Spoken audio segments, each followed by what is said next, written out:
দেখুন, আজকে আইএনটিটিউসির বারাসাত সাংগঠনিক জেলার ডাকে আমাদের যিনি সভাপতি তাপস দাশগুপ্ত তার উদ্যোগে কাকলি ঘোষ দস্তিদারের সমর্থনে এই মিছিল।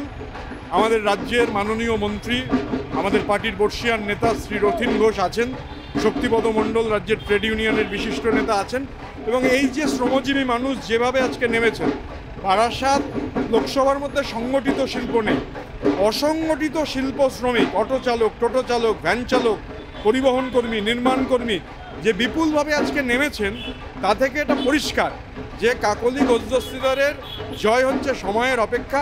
একদিকে মোদির গ্যারেন্টি, মানে শূন্য গ্যারেন্টি, জিরো গ্যারেন্টি, আর অন্যদিকে মমতা বন্দ্যোপাধ্যায়ের গ্রাউন্ডে যে কাজ তিনি করেছেন, মোদির জুমলা বনাম মমতা বন্দ্যোপাধ্যায়ের কাজ, বাংলার মানুষ দিদির গ্যারেন্টিতে বিশ্বাসী, সেই বার্তাই আজকে এখানে প্রতিফলিত। এখানে বিপুল ভোটে জয়, সময়ের অপেক্ষা।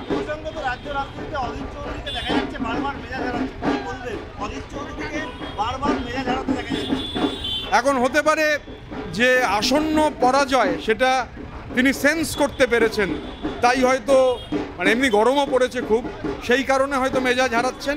কিন্তু আলটিমেটলি মানে ভোট, সেই ভোটে তো জনগণ মতামত দেবেন, আর বাংলার জনগণ ঠিক করে ফেলেছেন কী হবে। উনি মেজাজ হারাচ্ছেন। মেজাজ মানুষ কখন হারায়? যখন মানুষের ওপর আস্থা থাকে না।